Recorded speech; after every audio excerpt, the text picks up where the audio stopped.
realmente me produce mucho fastidio al punto que se pueden observar la mayoría de las cosas bloqueadas. Es como que yo les pusiera un video.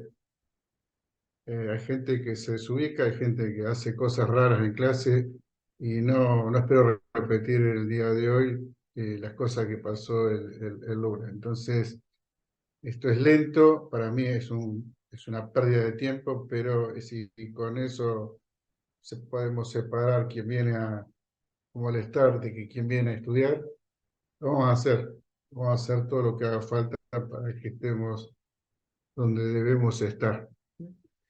Nada, espero que vayan bien con la práctica, espero que puedan terminar con la práctica. Yo me he encargado este fin de semana de tratar de terminar los videos que corresponden a estos temas, por lo menos de la primera parte. Como les digo siempre, no es lo mejor, eh, no es tampoco fundamental, como que se me va el sueño si no me escuchan a mí, pero les puede guiar para aquellos que no vienen o tienen problema de conexión o lo que sea. Falté porque no pude, porque tuve un turno en el médico, por lo que ustedes quieran.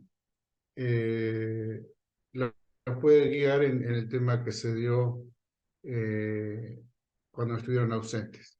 Entonces, cuando puedan, escuchen.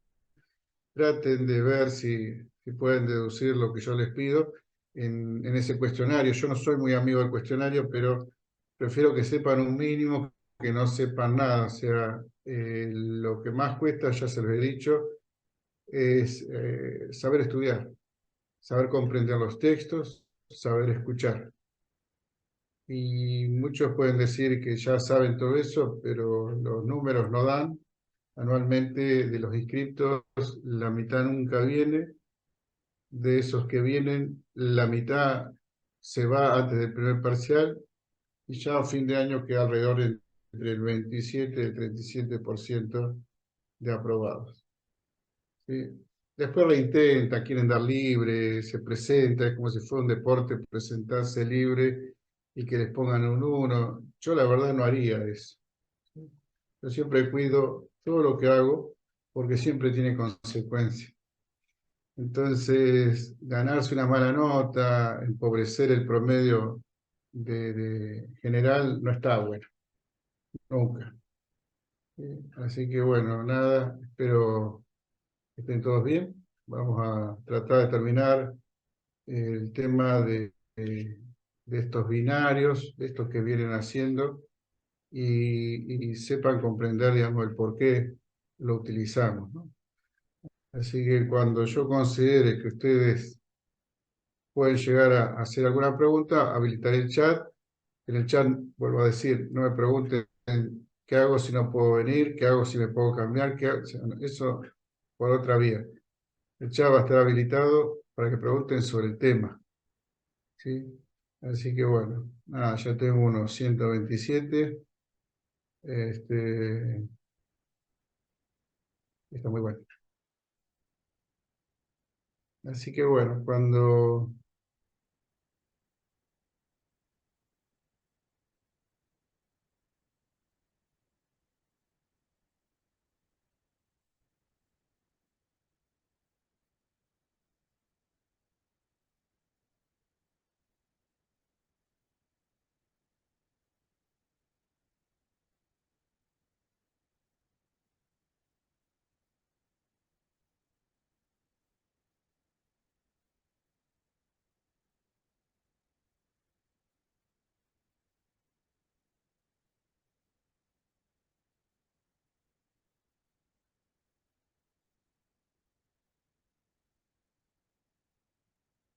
Bien, vamos con esto.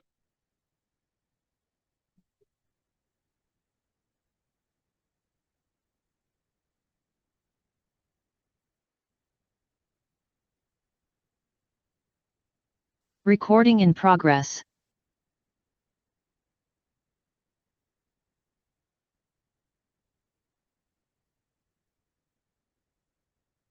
Recording stopped.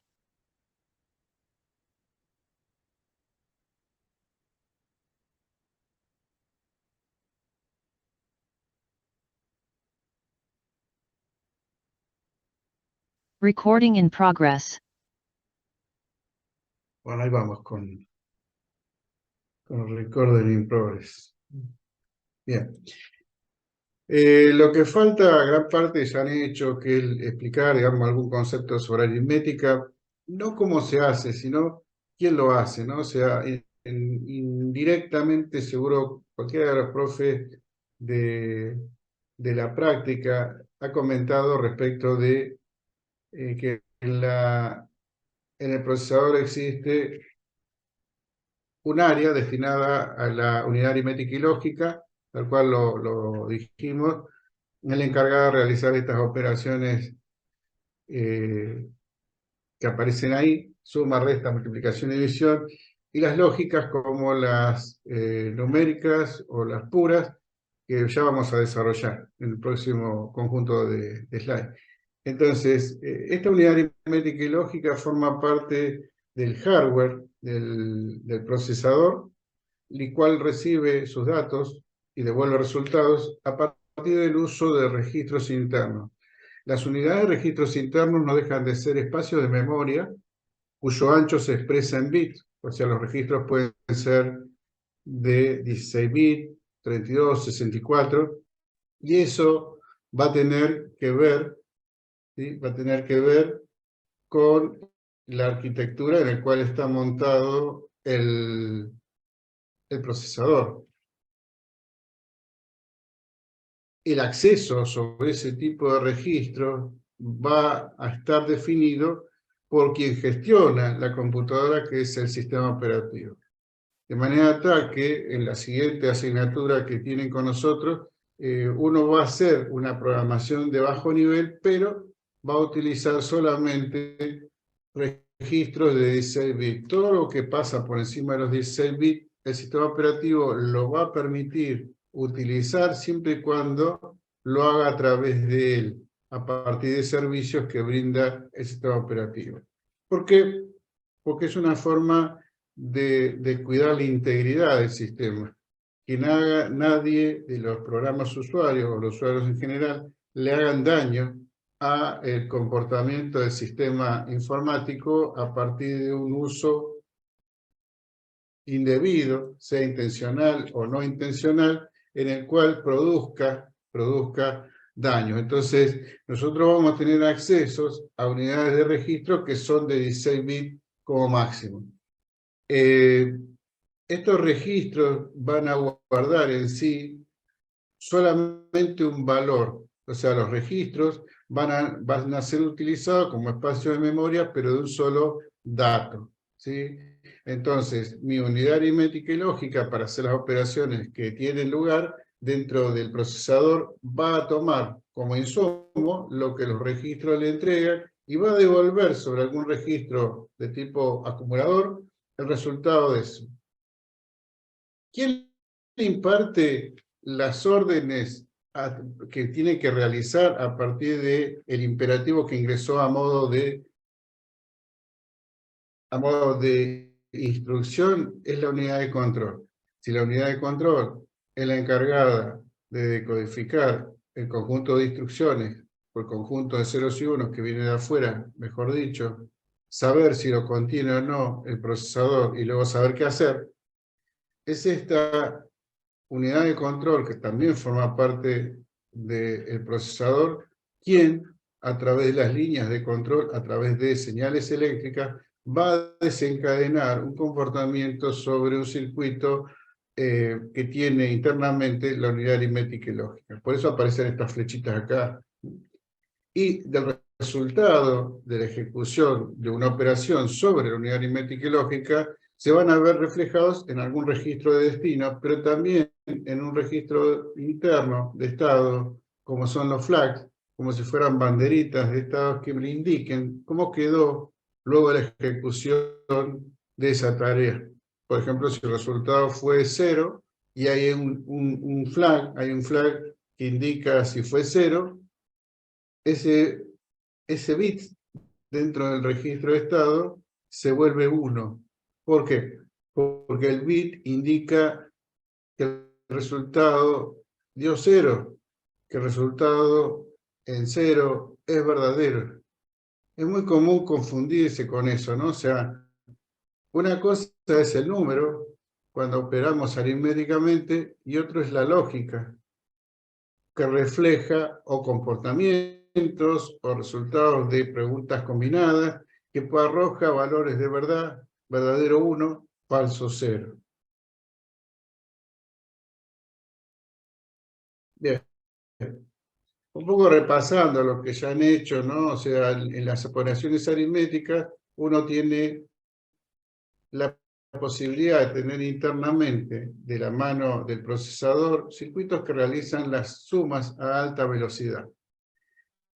De ahí que a partir de un artilugio matemático, ¿sí?, con ciertas restricciones en cuanto a dónde ponemos los resultados, podemos transformar una diferencia en una suma, tal cual lo vimos ya en clases anteriores. Una diferencia o una resta jamás es una suma. Lo que hacemos es un mecanismo para obtener en forma equivalente el resultado. Y en el medio, ¿qué hacemos? Y en el medio transformamos valores a través de invertirle los ceros por 1 y sumarle un 1. Operamos con ese valor transformado, que ahora es mi número negativo expresado en términos de la máquina.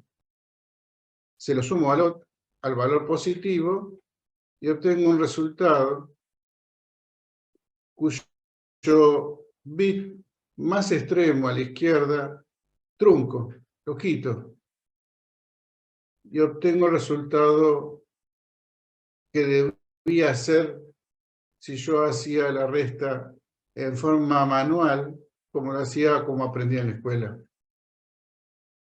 Esa forma que nos enseñan en la primaria es una implementación cuya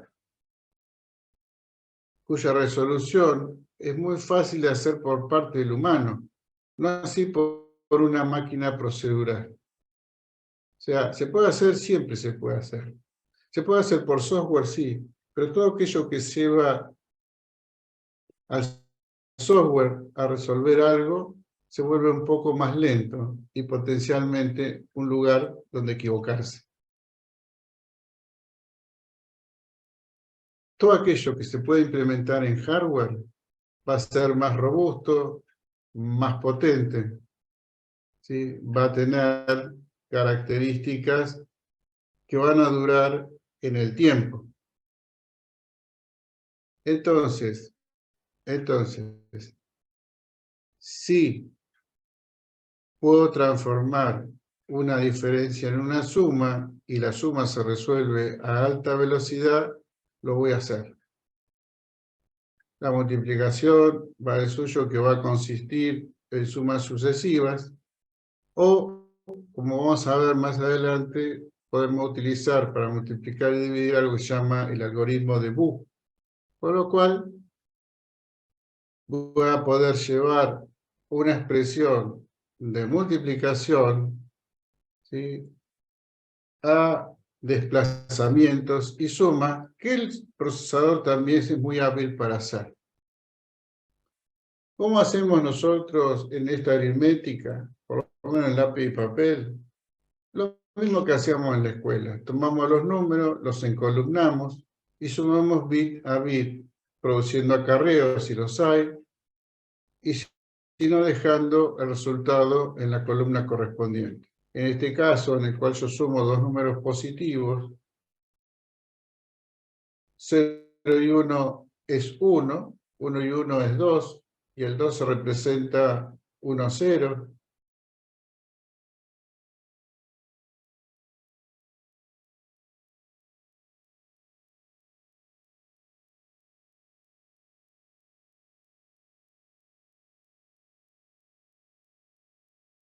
Uno de los chicos me preguntaba si es lo que vimos en la clase pasada para guiarnos. Yo lo que le doy es la formalidad que tiene los ejercicios prácticos que ustedes están haciendo. Yo no estoy detrás como un policía a ver si el profesor explicó, no explicó, o sea, no me interesa a mí eso. ¿Sí? Ustedes tienen que guiarse, ustedes tienen que sacarle el jugo a las cosas. Acá ya no es un estudio donde alguien me dice qué es lo que tengo que recordar y qué no. En esto, no sé si lo hice, pero si lo hice, lo repito. ¿Sí? Yo tengo una tablita de la representación de mis números en binarios. Voy a hacer una operación de suma. 0, 0 es 0, 0 y 1 es 1, 1 y 0 es 1, y 1, 1 es 1, 0, que es 2. Entonces, cuando yo en columno, acá, el 1 más el 1, pongo el 0 y acarreo 1. Y así iré produciendo acarreos y viendo si tengo que poner la parte menos significativa en la columna y acarrear la parte más significativa del resultado. En este caso hay corrimientos por acarreo y llega el resultado que es 33, o sea, es un 32 más 1. Siempre acuérdense, pueden verificarlo diciendo 1, 2, 4, 8, 16, 32. 32 más 1 es 33. En este caso, lo que se hace, ¿sí?, es tener un número al cual se le quiere quitar otro número. Este número, que cuando lo expreso en términos de suma se convierte en un número negativo, sería algo así, perdón, lo voy a hacer mal. Así entendemos por qué hacen las cosas mal. Yo muchas veces cuando me enfrento a un número así, supóngase que sea esto, al cual le quiero quitar este valor. Entonces, ¿qué hacen los alumnos? Dice, bueno, vamos a hacer lo que me enseñaron, o sea, el 1, 0, que es el negativo, lo voy a transformar en complemento a 1, y luego lo voy a transformar en complemento a 2, sumándole 1, con lo cual llega a lo mismo. Entonces dice, bueno, le voy a tener que sumar ese valor y lo completo con ceros, si tuviera que sumarlo. Entonces me queda 1, 1, 1 y 0, y este es el resultado. Quiere decir que yo a 5 le saco 3 y me queda 7. Soy un fenómeno. ¿Dónde se produce el error? Esto que voy a contar ocurre siempre. No es que yo me desayuné mal hoy y me pasaron cosas y qué sé yo, me puse loco y estoy explicando una burrada. Pasa. Está escrito, lo repito, y lo hacen mal. ¿Qué corno les pasa? No lo sé. Vamos con esto.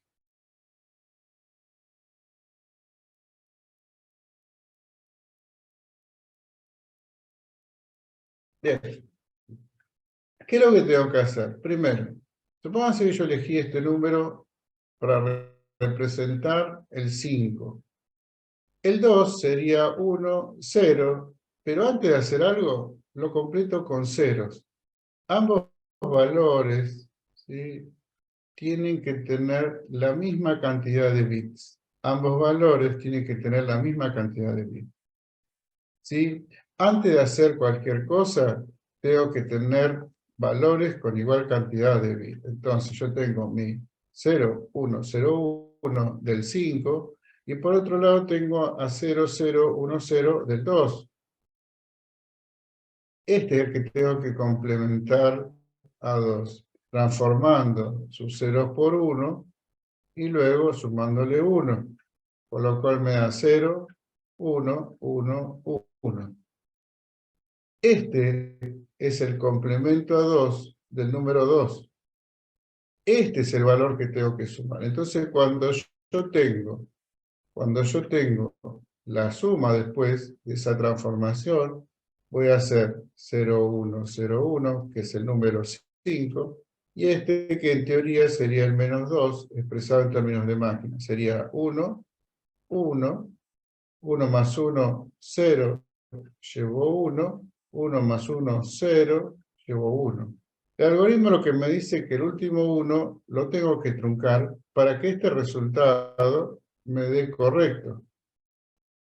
Y me da bien, porque este valor es 3, que es lo que tiene que dar acá. Entonces, antes de hacer el complemento a la base del número negativo, los dos números tienen que tener igual cantidad de dígitos. Los dos números tienen que tener igual cantidad de dígitos. Esto último es la suma del número positivo más el complemento a 2 del número negativo, que es esto.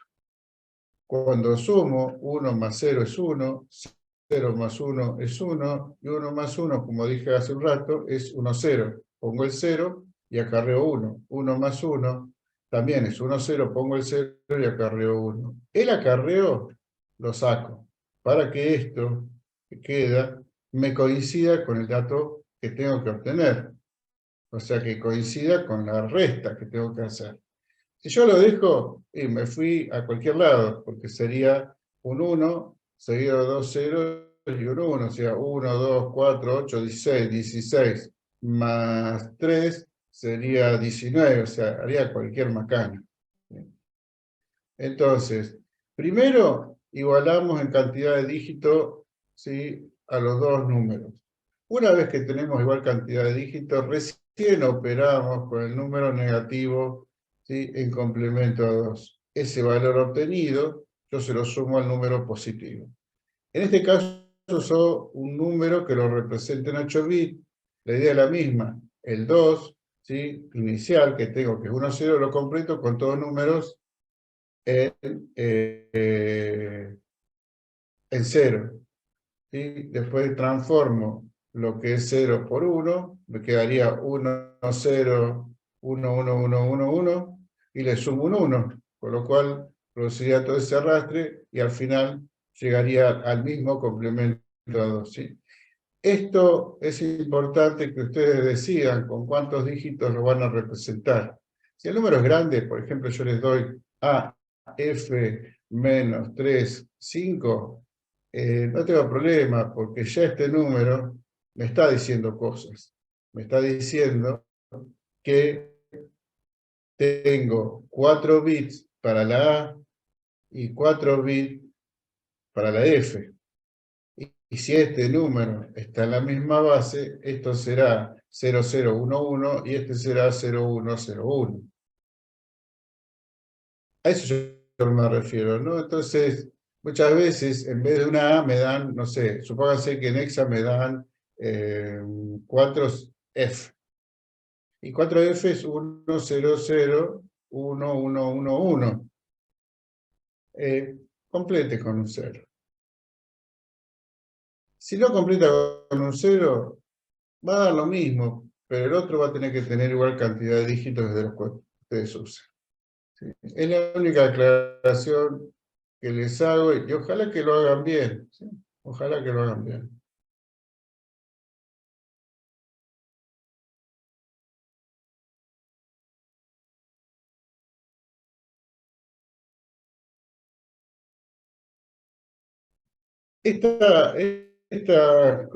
Este slide lo que muestra es un problema. Es un problema cuando intentamos representar, en muchos casos, un número con su signo.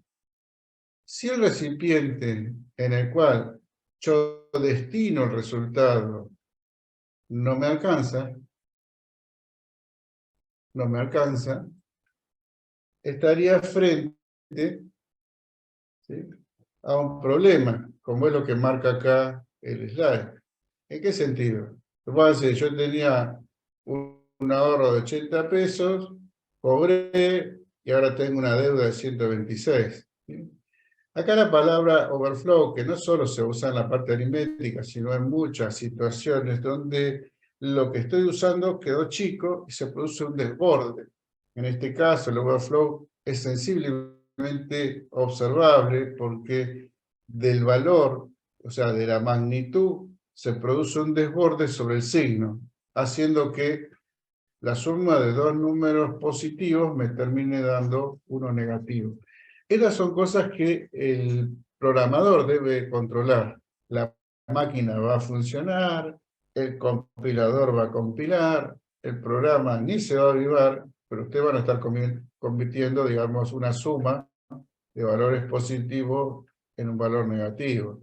Con lo cual son los campeones. O sea, si fuera el dueño de estos valores pesado en dinero, y de golpe tengo esto porque el analista del sistema se equivocó, y yo haría algo con ese analista del sistema. ¿Sí? Por eso a veces es muy barato decir se cae el sistema, se rompió la máquina, no. A veces lo que falla es el tipo de la gente del sistema, ¿no? La gente del sistema tiene muchos vicios, se cree el negocio, se cree el modelo de negocio, eh, se cree imprescindible, se cree un montón de cosas y la tecnología va avanzando al punto que muchas tareas las van a hacer autómatas finitos, lo van a hacer bien, lo van a hacer a alta velocidad, y el tipo que no se actualice va a quedar obsoleto. Y créanme, esto ya va pasando en varias disciplinas, ¿sí? O sea, todo el mundo informático vino a reemplazar trabajos que antes existían y convertirlos en otras situaciones. Por eso es importante la actualización, el no quedarse con lo que se le da, el seguir curioseando. Por eso uno a veces gasta tiempo en pedir, por favor, que piensen quiénes eran antes de entrar a la escuela, la curiosidad que tenían, qué pasó con todo eso. Hoy tenemos en la mano un dispositivo que nos distrae, un dispositivo que nos hace creer que nosotros sabemos y en realidad no sabemos. Bien, en resumen, estas son las etapas que ustedes van a ir realizando si ya no han terminado con todo este práctico, que es bastante sencillo, ¿no? Realizar sumas binarias convencionales, sumas binarias, suma hexadecimal, suma en octal. Ustedes podrían hacerlo también de forma directa, las sumas en octal, las sumas en hexa.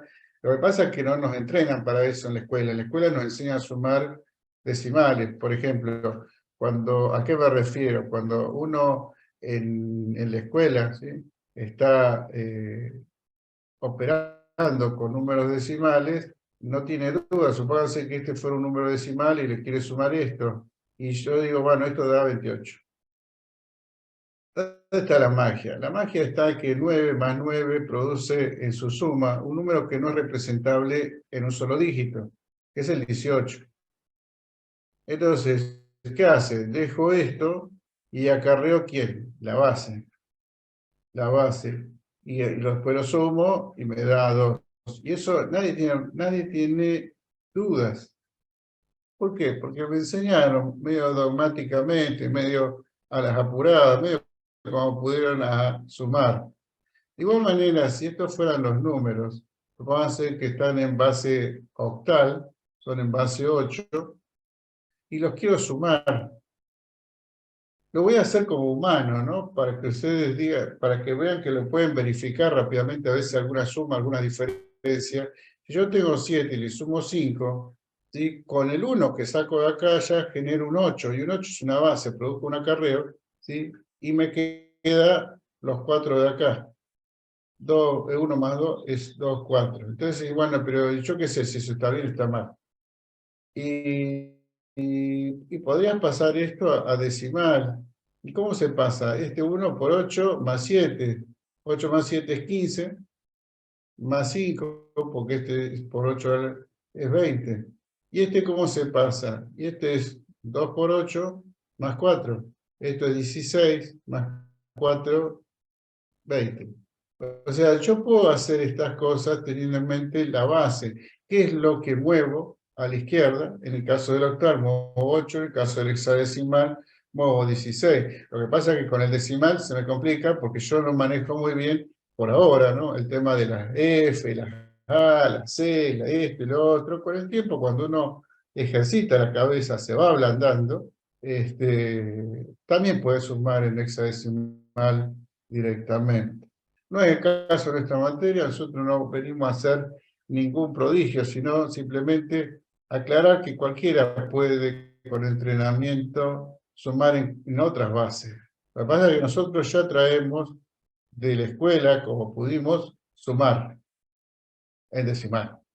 Lo que hacemos acá es transformar lo que aprendimos en llevarlo a otra representación interna, que es la que usa la máquina a través de los binarios. Lo que tengo acá simplemente es la expresión, esta expresión como resta, puesta como suma de un número positivo más uno negativo. El negativo es el que complemento, ¿sí? Es el que complemento a la base, haciendo de inversor primero y luego de sumarle uno y obtener su complemento a la base. De esa expresión yo puedo llegar a este diagrama en bloque, en donde, como les decía, los datos surgen de registros internos, ¿sí? El mundo exterior, a través de sus canales, deposita internamente valores sobre los registros que tiene el procesador.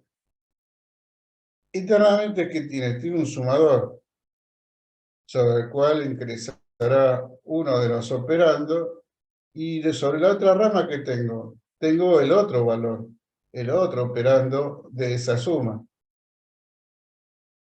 Ahora bien, si se tratara de una suma, este switch habilita el pasaje directo. Si se tratara de una resta, es decir, bueno, lo que está en B, le resto lo que está en A, el switch habilita la otra rama, en donde yo tengo el valor, lo complemento, paso acá y lo sumo. Del resultado de esa suma, lo deposito en un registro que utilice de destino. ¿Y qué más? Y produzco resultados sobre el registro de estado o sobre las banderitas de estado que me dicen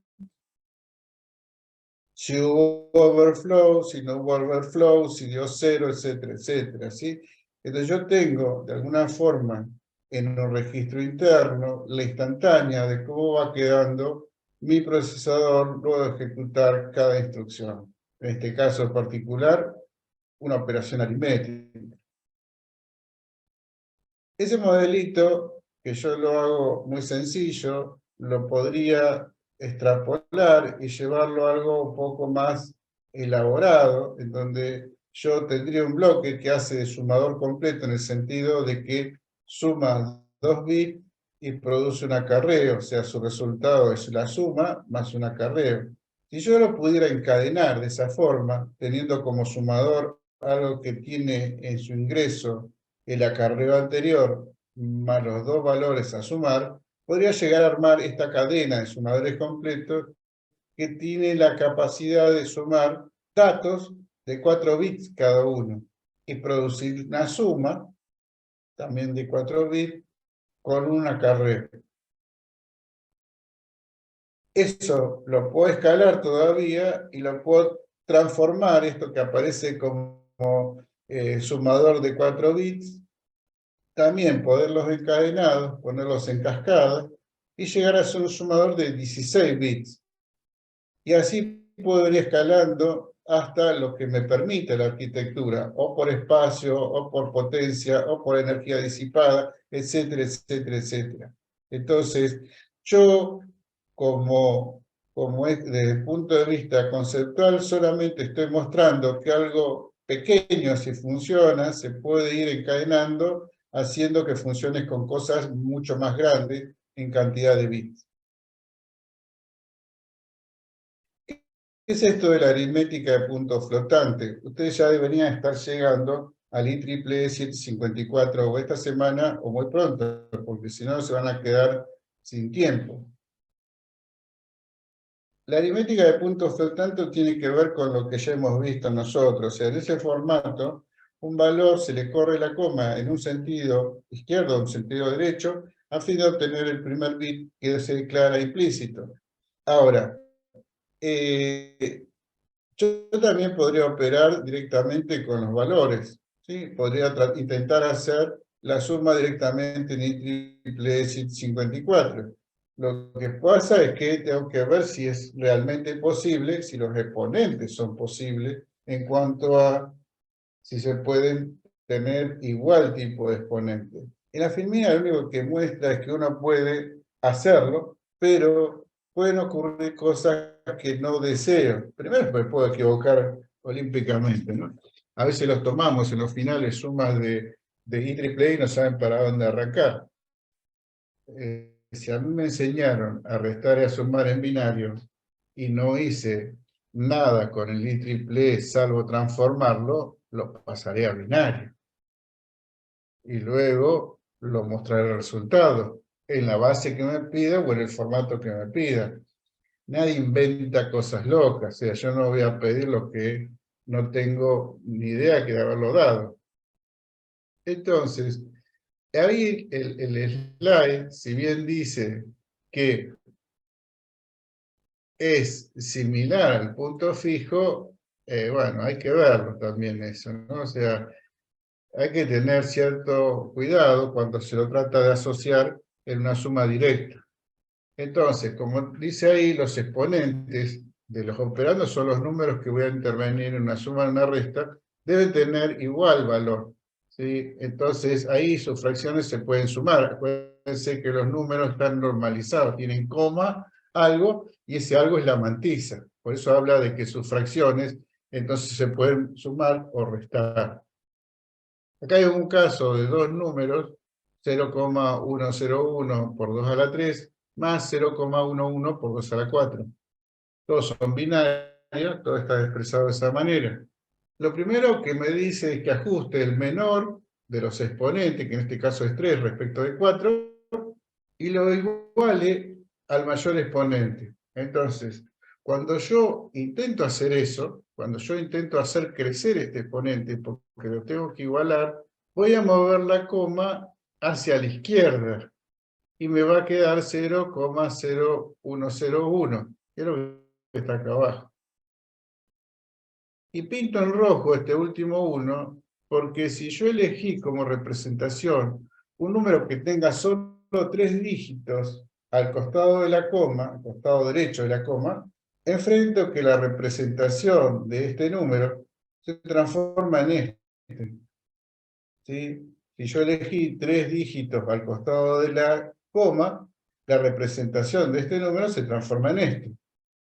¿Y eso qué tiene que ver con lo que están hablando? Bueno, quiere decir que 0,001 por 2 a la cuarta no se va a representar. ¿Y eso cuánto es? Eso es 0,01 por 2 a la tercera, que es lo que tenía acá inicialmente. Con lo cual, en el proceso de conversión, yo ya estoy produciendo un error, solo para adaptar los exponentes. Luego, cuando sumo, porque ya son de igual exponente, me quedó 0,10 contra 0,11 por 2 a la cuarta, sumo y obtengo 1,01 por 2 a la cuarta. Vuelvo a normalizar, ¿sí? Pongo 0,1 y acá aparece un 1 nuevamente, que cae fuera de los 3 dígitos que represento al costado de la coma, con lo cual, ¿sí? Al redondear, el número que me queda es 0,100 por 2 a la 5, que es el resultado de la suma. ¿Qué perdí? Perdí este último 1 que tenía a la derecha, que es un proceso, que en el proceso de redondeo es este valor, 0,0001 por 2 a la quinta. Es decir, que yo me estoy equivocando en 0,01 por 2 a la cuarta. En todos los procesos que vamos a hacer de conversión, de aproximación, de suma, cada vez que yo trabajo en representaciones internas, es posible que aparezcan errores propios de la representación interna de errores del mundo real. ¿Ocurre siempre? No, a veces da exacto, a veces no. Me pregunta por qué la potencia cambió a 5. ¿Por qué? Porque acá me quedó como resultado de esta suma 0,010 y 0,111, me queda 1,001. Nuevamente, al correr la coma, corro hacia la izquierda, el exponente sube en 1. Y me queda 0,1001, que es el número que está acá. Al redondearlo por la representación, yo elegí la representación, de 3 dígitos al costado de la coma, estoy perdiendo el valor, estoy haciendo un error de 0,01 por 2 a la cuarta. Ese es el error. Pero yo elijo en la representación de los números con cuánto me voy a quedar contento y con cuánto voy a generar también un error. Nada, esto es un poco el comentario, ¿no? Operar con número de puntos flotantes, tendría que construir un mecanismo por el cual mirar los exponentes coinciden, sumo las mantizas y ya está. Si no coinciden, tendría que adaptar corriendo, ¿sí?, la coma en un sentido o en el otro, produciendo una nueva mantiza y recién ahí o restar o sumar según sea el caso. En todas las aproximaciones pueden ocurrir errores de conversión, errores de aproximación, ¿sí?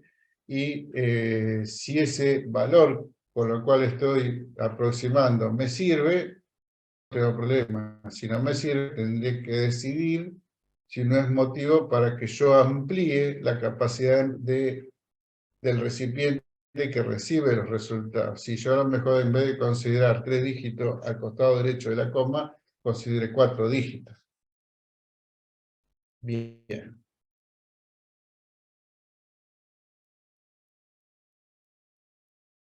Recording stopped. Muy bien. Con esto estamos finalizando una parte, ¿sí? Vamos a lo siguiente. Lo siguiente en general es mucho más entretenido. Los estudiantes, en general, les va bastante bien, lo entienden, porque tiene que ver con el desarrollo lógico de su misma cabeza también. Hay mucha gente que los vio, mucha gente que no los vio, y o tienen nociones. Entonces la idea es formalizar muchos conceptos para no estar hablando dos idiomas distintos a la hora de presentar temas, ya sea en esta asignatura como en cualquier otra, ¿no? Bien, yo he definido esto Recording como in progress. componentes internos del microprocesador. Son las áreas del procesador, ¿sí? Yo sin querer, cuando estaba hablando de la unidad aritmética y lógica, llamé a la unidad de control, llamé a los registros en mi diálogo, pero recién ahora lo vamos a formalizar. Entonces, ¿qué áreas tiene el procesador? Tiene 3 grandes áreas, de las cuales nosotros recorremos 2 y algunos registros, pero hay algo más dando vueltas en los procesadores que nosotros podemos presentar, de tiza y pizarrón, como digo yo, o de papel, son siempre acotados en cuanto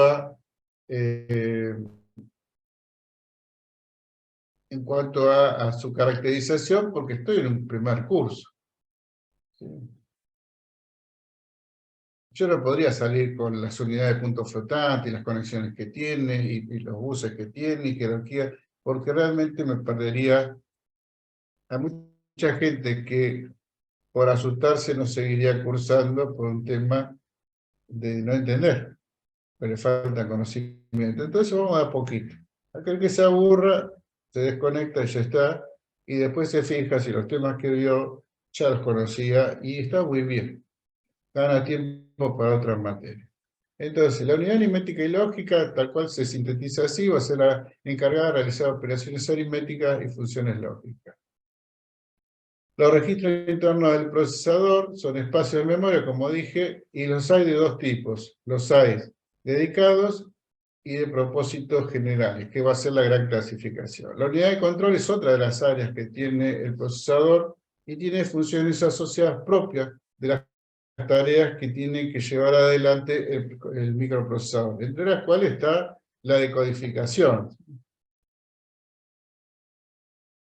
Y al final, solamente un breve comentario de lo que es un procesador dedicado, como para que tengan una idea de que también hay otro tipo de microprocesador dando vuelta que nos ayuda. Bien, esto es un poco el esquema que yo repito siempre. Me encontré con esto en internet hace no mucho, que era un poco lo que yo hacía en el pizarrón. Empecé dibujando esto hace ya más de 30 años, y sobre eso yo generaba toda la clase, y mis alumnos ya viejos me dicen, sí, el cuadradito de Caero. Y sí, o sea, yo tengo que tener un esquema mental sobre lo que quiero hablar, y tengo que tener un esquema mental sobre lo que quiero aprender. Si no genero eso, lo pierdo.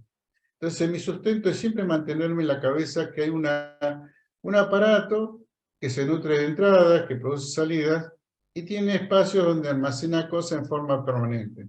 Este procesador tiene asociado una memoria que lo acompaña, dándole todo aquello que necesita a nivel de instrucción y datos de características similares en cuanto al desempeño, a la velocidad de respuesta, a su característica electrónica, como es la memoria principal o memoria de trabajo. ¿Sí? Ese es mi esquema mental y a partir de eso voy construyendo cosas.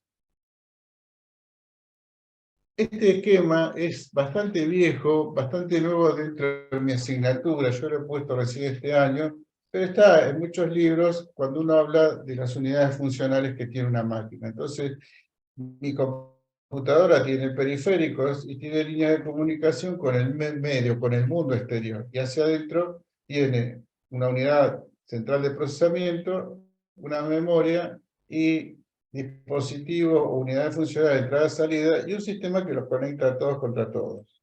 El procesador, por su parte, que es lo que vamos a tratar de ver ahora, tiene una unidad aritmética y lógica, una unidad de control y registros. Y tiene también una serie de canales que lo interconectan a todos contra todos. Bien, esto es como una suerte de síntesis de cosas que ustedes ya han hecho, o sea, las operaciones aritméticas que puede hacer de base el procesador son suma, resta, multiplicación y división. Y las funciones lógicas que reciben su nombre porque producen resultados que son valores de verdad, o son verdaderos o falsos los resultados, por eso se llaman funciones lógicas, pueden tener origen en algo numérico, cuando realizan comparaciones, o pueden ser el resultado de nexos, cuando yo junto valores de verdad y produzco nuevos valores de verdad. Esta unidad aritmética y lógica se va a encargar de hacer eso, más algunas cosas que realizan sobre los registros, como son los desplazamientos, mover los bits en una dirección o en otra dirección, o producir una rotación de bits internamente. ¿Qué quiere decir? Que el bit más chiquito se va a caer por la derecha y va a aparecer por la izquierda como el bit significativo. Así irá haciendo una suerte de calecita donde los bits rotan. Y uno dice, bueno, y ahora no te sirve más que mi comentario para decir que existen rotaciones y desplazamientos. Cuando tengas que programar a bajo nivel, vas a tener que utilizarlo, porque si no, no vas a poder alcanzar la solución a los problemas que te vamos a plantear. Entonces, por ahora simplemente es un comentario. Esas tareas están en la unidad aritmética y lógica. Esto es un chip simplemente como una figurita, ¿no? Donde que nunca había un componente de este tipo. Esto es un encapsulado sobre el cual están todos los circuitos.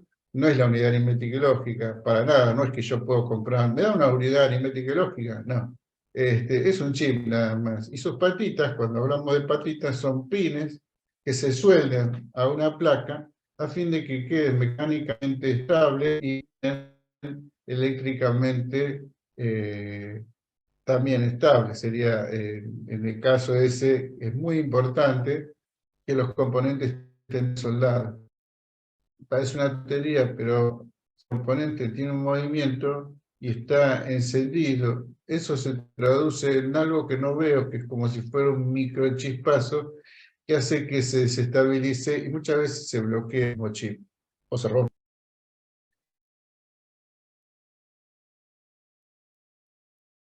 La unidad aritmética y lógica también se la conoce como ALU, y eso viene de la sigla en inglés, que es Arithmetic Logic Unit. Para mí es unidad aritmética y lógica. Si quieren ponerle ALU, ponga Arithmetic Logic Unit. Y en su interior, o sea, en su área, tiene circuitos digitales que realizan operaciones aritméticas y lógicas entre dos operandos.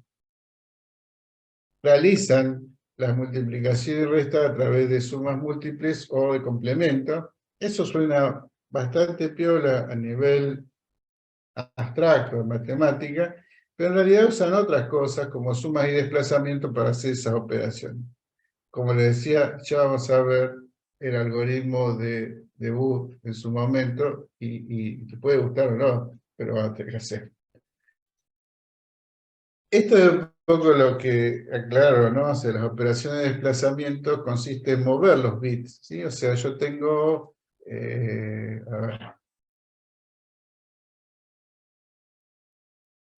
a ver, yo tengo esto,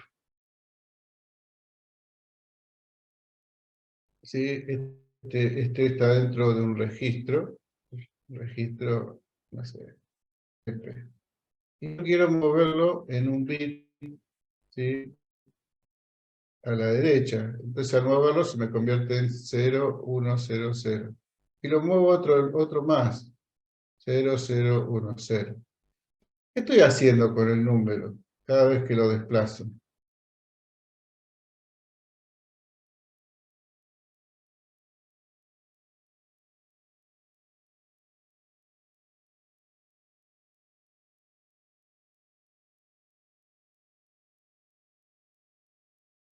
Lo cambia, lo achica, lo está achicando, sí, está bien. Cambia su valor, modifico su valor, estoy dividiendo por cuánto.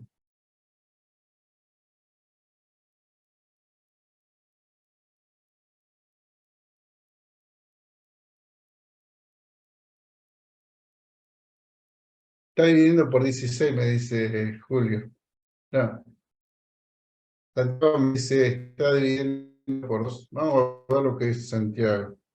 Este número en términos decimales es 8. Este número en términos decimales es 4. Este es 2 y este es 1.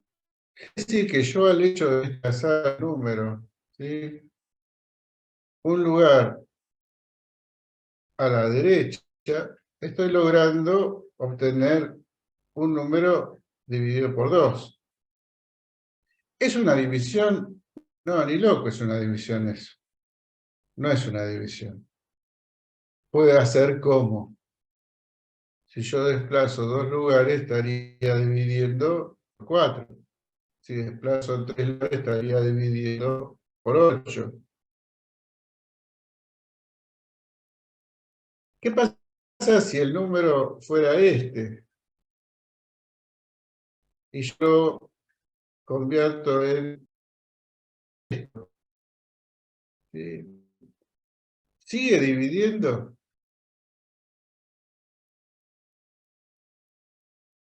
Me dice Franco, siempre de 2 en 2, me pregunta a mí. Yo no sé, fíjate vos. O sea, este número, 1, 0, 0, 1, es 9. Y este número es 4. Y nuevamente es 2, es 1. ¿Qué es lo que está haciendo acá? Porque el otro veo claramente 4 dividido 2, 2 dividido 2 es 1. Sin embargo, cuando yo hago 9 dividido 2, ¿qué pasa? 9 dividido 2. ¿Cuánto me da? 4. Y acá 1. Sin embargo, lo que me queda es esto. ¿Cómo puedo decir este valor que representa esa división? Ahí Santiago me pone 4,5. Pongámosle 4,5. Este 4, ¿qué representa la división? De este número, ¿qué es el 4?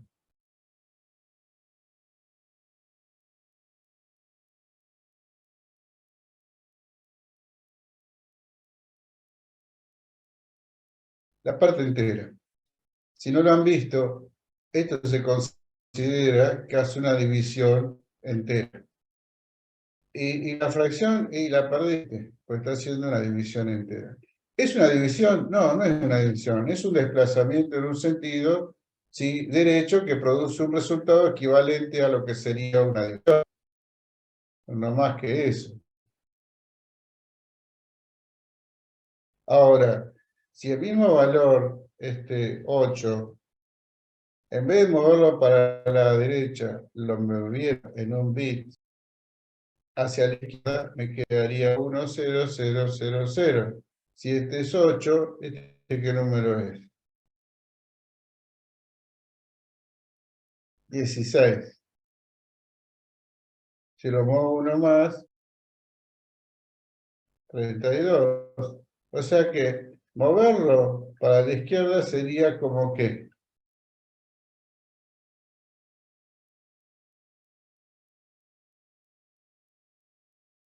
multiplicar por 2. Muy bien.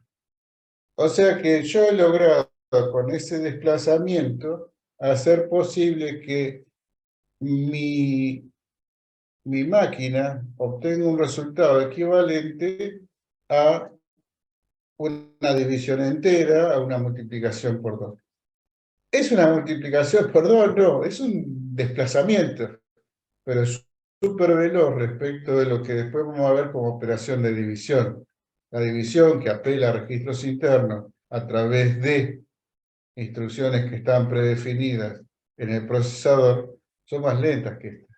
Entonces, a veces, en algunos lenguajes, incluso de alto nivel, se permite hacer estos shifts, estos desplazamientos en un sentido y en el otro, que hace posible que yo esté operando rápidamente como si fuera, por eso aclaro, como si fuera, así como la resta la transformo en una suma y hace como si estuviera sumando, pero la resta nunca va a ser una suma y el corrimiento tampoco va a ser una división o una multiplicación.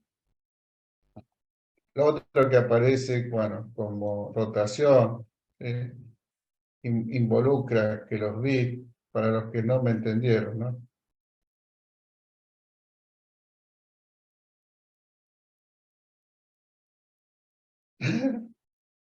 Así que quisiera poner.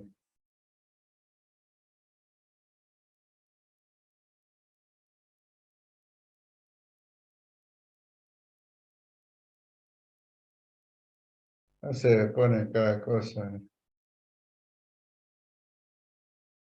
Hola mundo. Yo le voy a poner hola mundo. En una rotación, por ejemplo, ¿no? De los bits, por ejemplo, sumarse, yo tengo un número que es eh, uno. A ver. Y lo quiero rotar. ¿Sí? Lo voy a rotar. ¿Sí? El sentido sería irme a la izquierda. ¿Sí? Y el bit más significativo, rotar a la izquierda. ¿No? Un roll. Esto de left, esto de rotar. Entonces, cuando yo voy a rotar, no se va a perder ningún bit. Cuando yo desplazaba este 9, lo transformaba en 4, este bit se desaparecía. En la rotación, lo que hago es desplazar tantos lugares como quiera, ¿no? Este bit más significativo se convierte en el menos significativo, 1, 0, 0, 0, 1, 0, 1. Si rotara otra vez, tendría 0, 1, 0, 0, 0, 1, 0, 1. Esto en general, así puesto en el aire, no dice nada.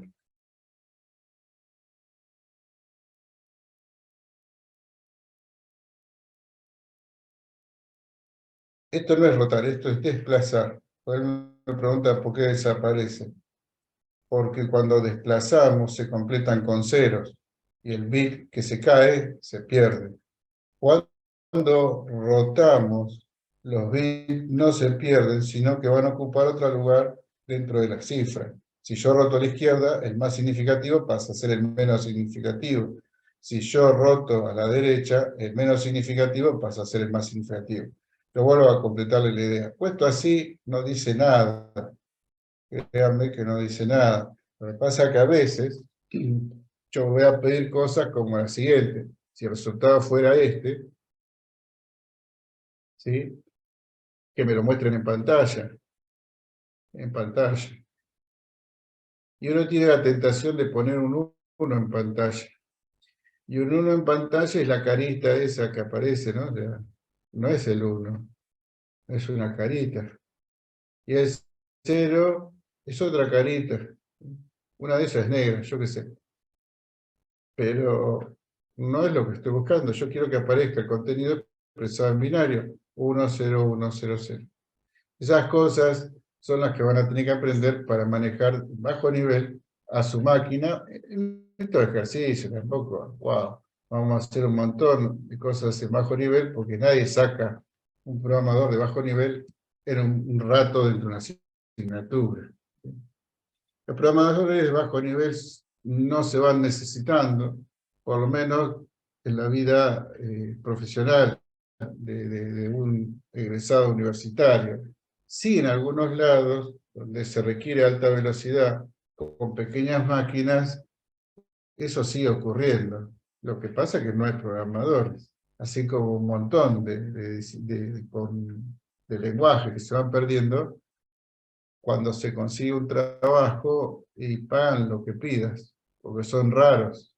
¿Sí?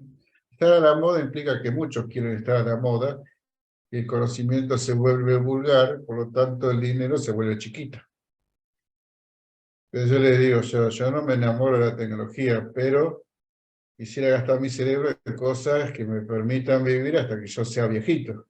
Porque cuando sea más viejito no voy a tener tanta voluntad para seguir aprendiendo, o no voy a tener hardware. Entonces, esto ya le digo, hay muchas cosas que enunciamos en los primeros semanas y quedan ahí, pero después se van a realmente reafirmar. Lo de desplazamiento es fácil mostrar cómo incide y cómo se puede aprovechar. Lo de rotación todavía no se ve, pero es eso, no se pierden los bits, sino que va cambiando de lugar.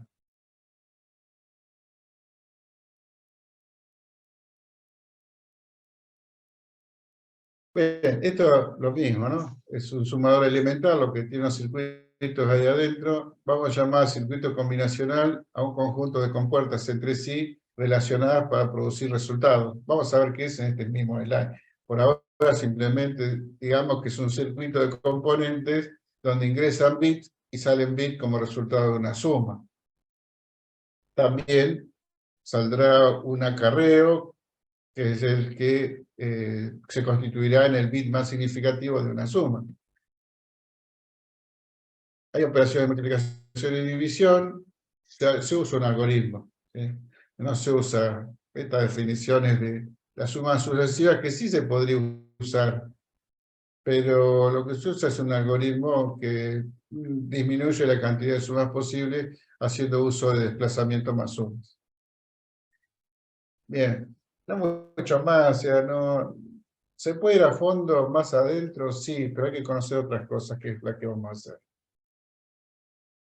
¿Qué son las funciones lógicas? Las funciones lógicas, como ya lo anticipé, son funciones que devuelven valores de verdad. Las funciones lógicas se pueden tipificar en numéricas y puras. Las numéricas son las que tienen en cuenta valores, como operando tiene valores numéricos, sea que se expresen como números, o sea que están representadas por letras, por letras. Entonces, en esos casos, ¿sí? Yo tengo como resultado, por ejemplo, de una comparación, algo contra algo, si es menor igual, si es mayor, si es distinto, si es igual, pero el resultado de esa comparación es un valor de verdad, dice, sí, es verdadero, no, es falso, ¿sí? Obtiene un valor de resultado que es o verdadero o falso, por eso deviene el nombre de lógica. Y numérica porque lo que está operando entre ellos son números. Mientras que las de nexo, las puras, lo que hace es vincular valores de verdad y devolver valores de verdad. Y eso le va a permitir a usted hacer condiciones para evaluar dentro de la programación compuestas. Si esto es verdadero y esto es verdadero, entonces tal cosa. No sé, si hoy llueve, perdón, no, mal. Si hoy hay mucha humedad, ¿sí? Y está todo nublado y hay truenos, hoy llueve, aunque sea una lloviznita, pero hoy algo pasa. Ese tipo de nexos son muy útiles para no estar preguntando sí, entonces sí, entonces sí, entonces sí. Y eso, llevado a la práctica, el programador les ahorra estar tipeando tantas cosas que se repiten. Entonces dice, si esto y esto, entonces tal cosa. O el o, si ocurre esto o esto, hacemos tal cosa, o el o exclusivo que ocurre una cosa o la otra, pero no las dos simultáneamente.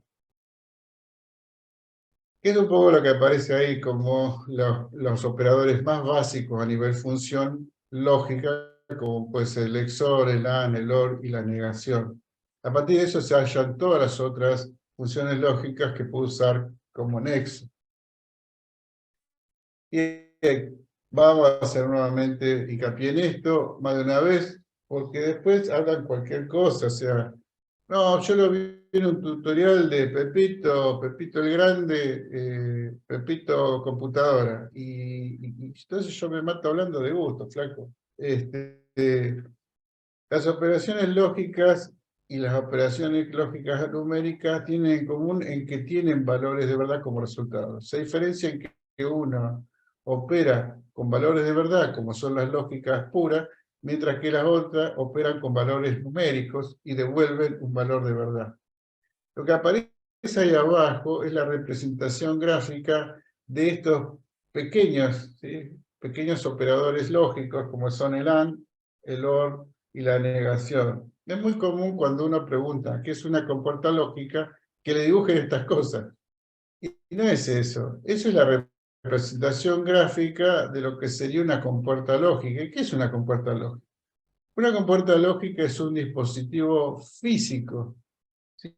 Es un dispositivo electrónico físico, o sea, lo puedo tocar, cuyo comportamiento responde a una tabla de verdad. Y en la tabla de verdad se expresa o una I, o una O, o una XOR, o una negación.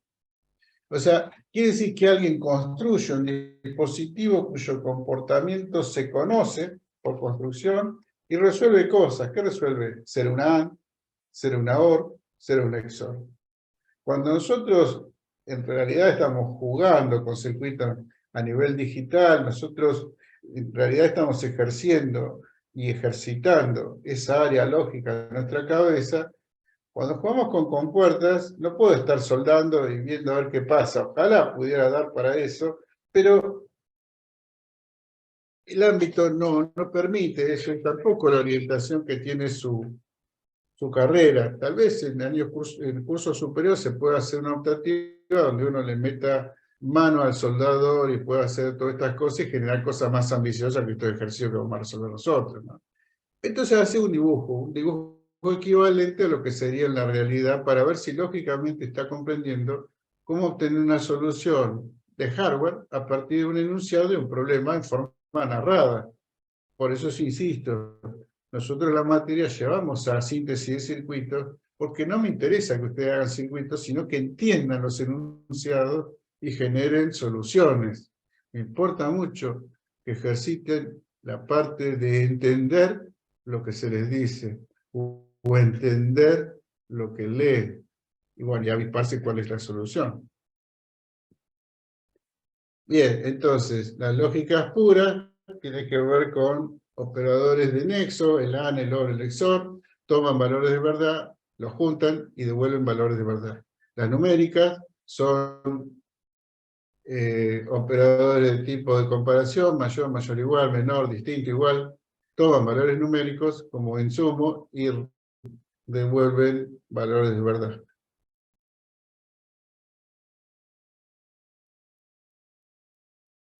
Bien, y las compuertas nuevamente, su representación gráfica la repetimos ahí, el AN es como una D gorda, el O como una media luna, y la negación es como un triangulito con un redondel adelante.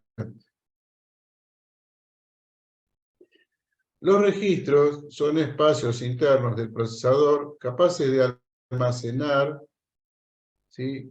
Capaces de almacenar en su interior datos o instrucciones, según sea el caso, durante un tiempo hasta que se le regraba encima. El concepto de borrado no existe dentro de la electrónica, o sea, no se gasta ninguna combinación de ceros y unos para representar está borrado. Simplemente se dice esto está vacante y se le escribe y si el valor anterior era útil, se pierde. Por eso hay que estar muy atento qué es lo que uno hace con las variables. El reflejo que ustedes van a ver en las materias de programación son similares a esto en su volatilidad, como los registros o como los lugares en la memoria, que son las variables. Y la variable, como su nombre lo indica, cambia de valor. Si yo tenía un valor anterior y lo voy a necesitar después, lo deberé guardar, porque si lo escribo, lo voy a perder. Entonces, estos registros son espacios de memoria internos al procesador con características volátiles. ¿Qué quiere decir? Desde el punto de vista físico, su contenido, cuando yo desenchufo el cable de la máquina, se pierde. Desde el punto de vista funcional, yo puedo reescribir encima aplastando los resultados anteriores. ¿Sí? Tienen alta velocidad, están internos, ¿sí? Puedo guardar valores a medida que voy teniendo resultados o a medida que voy tomando valores del mundo real. Muchos de estos hacen al funcionamiento de los microprocesadores o de los microcontroladores. Es muy común que yo pregunte cuáles son los más importantes. ¿En qué sentido? Si no los tuviera, ya no tengo un procesador, tengo una pastilla de silicio, yo qué sé, pero no es un microprocesador. Entonces, por eso aclaro, hay algunos más importantes que otros. Eh, y participan, ¿no?, en el procesamiento de la instrucción, el manejo de las comunicaciones, la transferencia, etcétera, ¿no? Hay registros, digamos, de los internos de propósitos generales y registros dedicados, ¿no? Sobre eso vamos a aclarar algunas cosas. Vuelvo a mi esquema, estamos dentro de la CPU, algo dijimos de la unidad aritmética y lógica, vamos sobre los registros.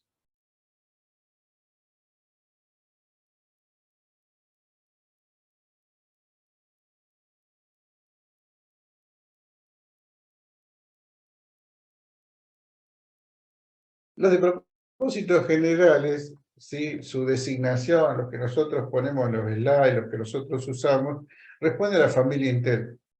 Hace muchos años, cuando yo era más chico y empezaba a dar clases, yo usaba los que había aprendido, y si no, usaba algo de forma mnemónica o genérica, como el pseudocódigo que muchas veces le enseñan a la hora de programar. Y los pibes se quejaban, no puedo probar la lógica de lo que hice, etcétera, etcétera. Entonces adoptamos, no ahora, hace muchos años, de la familia Intel para usarla en las prácticas cuando programamos y definimos los registros, porque la mayoría de la gente tiene máquinas con un Intel o con una AMD cuya arquitectura respeta las designaciones de los Intel. No digo que son lo mismo, sino que designa sus registros internos de la misma forma que lo hace Intel. Intel hizo realmente un cambio muy interesante cuando empezó a participar en el desarrollo de la PC de escritorio. La PC de escritorio fue como la mariposa, ¿no?, de la tormenta, ¿no? Explotó el uso de las computadoras a nivel social. O sea, antes de eso, de la PC de escritorio, había computadoras, pero la gente ni las conocía. Había computadoras y la gente era incapaz de utilizar porque no sabía. Los centros de cómputo estaban reservados, recuerdan los primeros slides que les mostré, a gente que sabía mucho, ¿sí? Eran ingenieros o alumnos avanzados de ingeniería eléctrica, electrónica, físicos, etcétera, pero no eran la gente común. Creo que el tener acceso a esta tecnología por parte digamos, de la evolución en cuanto a su presentación o interfaz a toda la gente, hace que puedan brotar distintas ideas sin necesidad de tener un conocimiento formal. De hecho, en la actualidad se está certificando conocimiento y no títulos. ¿Por qué? Porque el mercado laboral va cambiando, el mundo cambió. Entonces, es muy común, digamos, que la gente se enganche a hacer certificaciones para conseguirse un trabajo y después se olvide de estudiar. De hecho, muchos de nuestros estudiantes llegan hasta tercero y después desaparecen porque formalmente son absorbidos por el mercado laboral. Yo no lo sé. si después esa situación va a durar en el tiempo. No lo sé. Lo que sí sé que tienen que seguirse actualizando, capacitando y pagando para acceder a esos cursos porque el conocimiento se paga. Entonces, vuelvo a la perolata mía, estos registros los hemos adoptado hace muchos años, que son de la familia Intel. Estos que aparecen ahí, los registros AX, BX, XDX, en su designación, tiene una X que obedece a lo siguiente. La palabra hexadecimal tiene una X, por lo tanto estos registros son de 16 bits.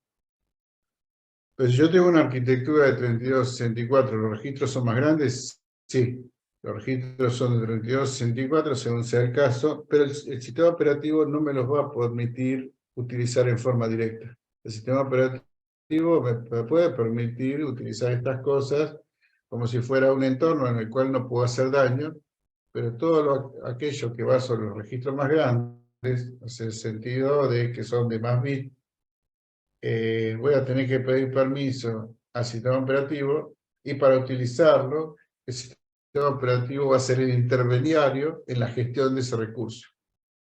La designación que reciben los registros que incluyen a estos, que son más grandes, son EAX, EBX, SX y EDX.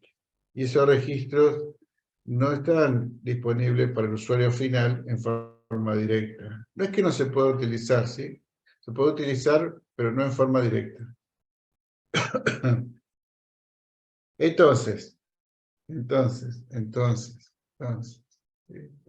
Yo voy a poder usar a estos a través de un simulador, ¿sí? De entorno del Intel 8086, que es uno de los primeros, con registro de 16 bits. Pero eso alcanza para terminar de entender de cómo funciona el microprocesador. No en esta materia, no se asusten, no es para ahora. Simplemente estos registros que aparecen ahí van a participar, por eso les llaman de propósitos generales, de todas las operaciones aritméticas y lógicas. Tienen esa finalidad en cuanto al uso. Ahora, ¿siempre necesito registro de 16 bits? No. Muchas veces, si estoy trabajando con memorias que se constituyen como celdas de 8 bits, lo mejor es emparentar el registro de destino con los lugares en memoria. Y entonces yo los puedo ver a estos registros de 16 bits como conformados internamente como una parte menos significativa y otra más significativa. ¿Qué quiero decir? Si AX se extiende desde el bit 0 hasta el bit 15, la parte menos significativa será desde el bit 0 hasta el bit 7. Y la parte más significativa de su contenido irá desde el bit 8 hasta el bit 15. La parte baja se denomina L, o sea, AL de low, y la parte alta high, ¿sí? Por eso es AH, y están íntimamente relacionadas con el AX que los contiene. O sea, ¿qué quiere decir? AX es AL y AH, no es AL más AH. Su parte menos significativa es AL, su parte más significativa es AH. La forma de expresar A, B, C y D, Intel la definió a partir de ciertos mnemónicos, o sea, son nombres que son, o rótulos que son fáciles de memorizar, herencia de muchos otros procesadores previos, ¿no? Entonces, la A viene de acumulador principal, la B, de que es un registro que se puede utilizar como registro base para moverme en un espacio de memoria. Todo esto lo voy enunciando, pero no para que se lo sepan hoy de memoria, pero sí que vayan escuchándolo, hasta que no programan, medio que no se van a averiguar. El CX es un registro que le llaman contador porque está vinculado con una instrucción que es loop, que me permite generar un ciclo repetitivo en el cual pongo instrucciones que se van a repetir cierta cantidad de veces, y la cantidad de veces está definida en CX, como si fuera su índice para saber cuánto tiene que girar. Y DX es un registro que se le puede llamar de datos, que me permite, junto con AX, llegar a armar un dato de 32 bits juntando dos registros de 16 bits. Lo que hay que ser medio cuidadoso cuando se programa a bajo nivel es que uno no pise por alguna razón lo que está obteniendo como resultado en otro registro. Entonces, estos registros para mí, cuando trabaje a bajo nivel programando, van a ser mis variables. Sobre ellos voy a poner cosas y sobre ellos voy a sacar resultados. Tengo otros, sí, yo puedo usar otros, sí, a veces no.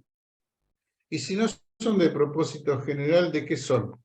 Son de, sí, perdón, acá, bueno, va a repetir lo mismo, no quiero saltearlo, simplemente machacar, ¿no? O sea, es utilizar una operación de entrada-salida, el AEC en particular, ¿no? Hay dos instrucciones dentro del assembler del Intel, que es in y out, que me permitían vincularme directamente con los puertos. Hoy es medio imposible, la mayoría de las máquinas no tienen puertos paralelos, no tienen puertos seriales. El único serial que tienen es el USB, y para manejarme con eso tengo que poner alguna placa, alguna cosa que ya realmente sale del formato estándar de una computadora actual. Eso es una gran desventaja porque era de mucha utilidad con los estudiantes que compraban un LED, lo enchufaban y podían encenderlo y apagarlo, y veían que lo que estaban haciendo como programación se podía traducir en un fenómeno en el exterior. Hoy no lo pueden ver. ¿Sí? Entonces, este registro participa de ese tipo de operación y no otros, ¿sí? Y también, bueno, es el que se usa por default para multiplicar, para dividir, y no otros. ¿Por qué? Porque el que fabricó el Intel lo hizo de esa forma. Hay muchos por qué que no tienen solución más que la que indica el proveedor, que dice, mira, yo lo hice así, si no te gusta, usa otro procesador. Y como eso hay muchas cosas en las cuales no somos dependientes de la tecnología. Por eso es importante tener soberanía tecnológica y generar tecnologías propias. Si no, somos usuarios de otros, así de cortito, o sea, somos dependientes de otros y no tenemos independencia.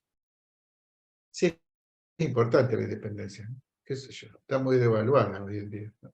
El registro BX es conocido como registro base y es el único que se puede utilizar para el direccionamiento dentro del área de datos. ¿Por qué dice que es el único? Es el único de los de propósito general.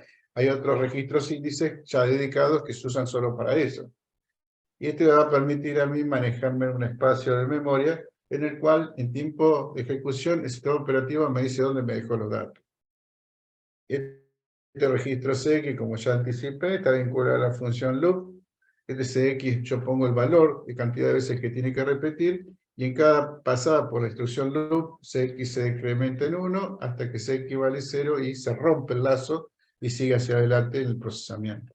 Y el de X, lo que yo decía, ¿no? Me permite armar un dato más grande, siendo la parte más significativa del número de X, y la más chica a X. Y con eso yo puedo hacer una división, ¿sí? O una multiplicación de cifras más grandes.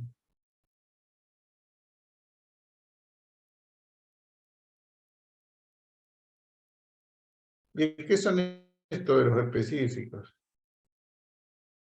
Son registros cuyo comportamiento viene predefinido de fábrica. Los hay de tipo puntero, los hay de tipo registro de bandera, los hay de pila y los hay de segmento. Los de pila y segmento los vamos a como aguantar hasta el final del curso, después recién ahí voy a explicar bien qué es un registro de segmento. El registro puntero sí me es importante, en el caso particular creo que es el más importante de todo, el registro contador de programa o PC o Program Counter.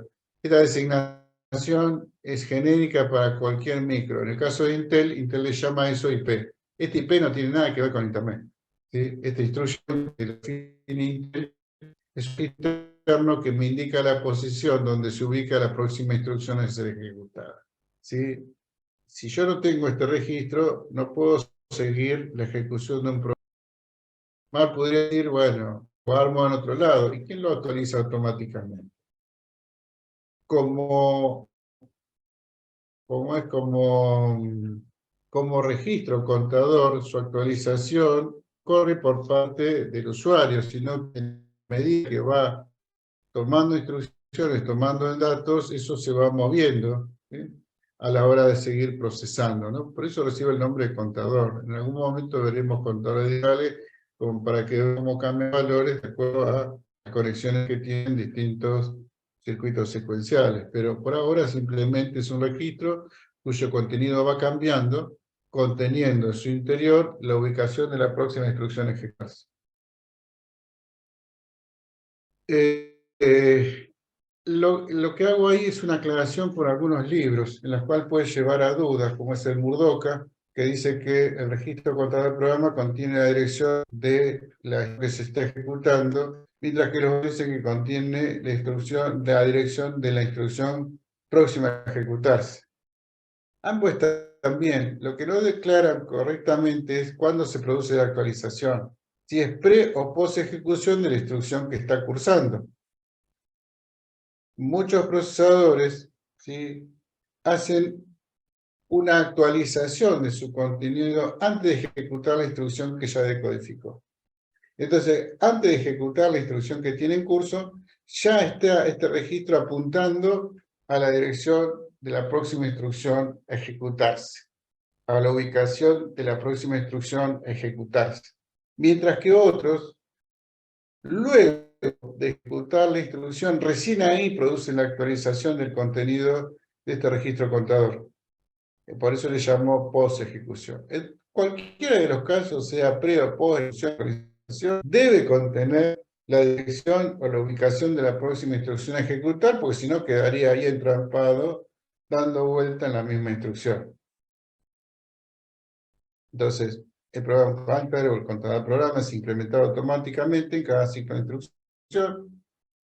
Y entonces, si es así, las instrucciones en memoria son leídas secuencialmente, una detrás de la otra. Algunas instrucciones como la de bifurcación o salto, las llamadas a un conjunto de instrucción o volver de ese conjunto, ¿sí?, rompen secuencialmente, interrumpen secuencialmente la ejecución y colocan un nuevo valor con el programa. El contador de programa tiene la ubicación de la próxima instrucción a ejecutarse.